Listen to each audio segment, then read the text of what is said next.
हामी चाहिँ च्याउ खेतीमा आएको छौँ आज र च्याउ खेती हेर्न सक्नुहुन्छ निकै धेरै मात्रामा रहेको छ च्याउ खेती। तपाईहरु पनि गर्न सक्नुहुनेछ र तपाईहरुले यस ठाउँमा आएर पनि च्याउको बारेमा कसरी गर्ने, के गर्ने र कति उत्पादन हुन्छ भन्ने कुराको बारेमा तपाईहरुले पनि आएर बुझ्न सक्नुहुनेछ। र यो ठाउँमा चाहिँ हाम्रो 1800 पोका चाहिँ च्याउ खेती गरिएको भन्ने कुरा हाम्रो कृषकले बताउनु भएको छ र हेर्न सक्नुहुन्छ तपाईहरुले च्याउहरु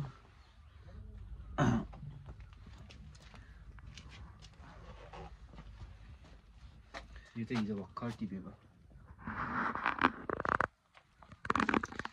च्याउ खेती।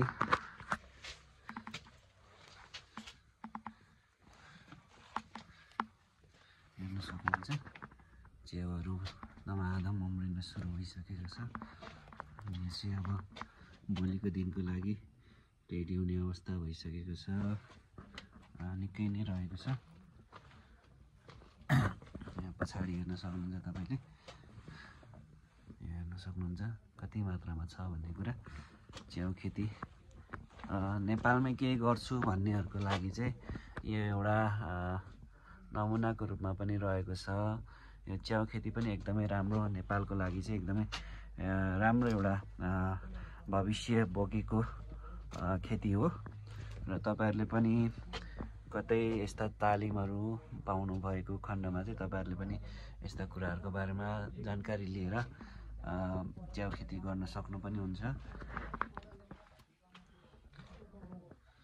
हेर्न सक्नुहुन्छ च्याउहरु एकदमै रेडी अवस्थामा छन्। अब यो चाहिँ अब भोलिको लागि रेडी हुन्छ।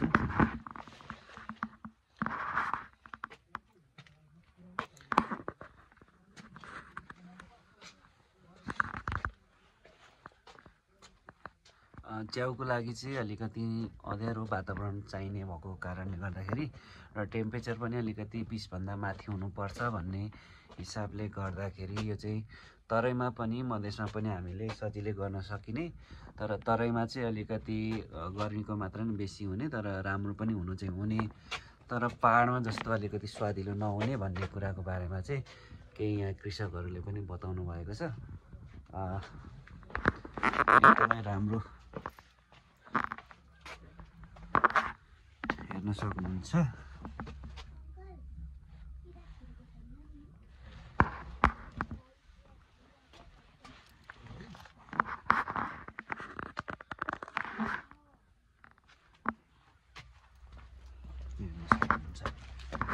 हस्त धन्यवाद।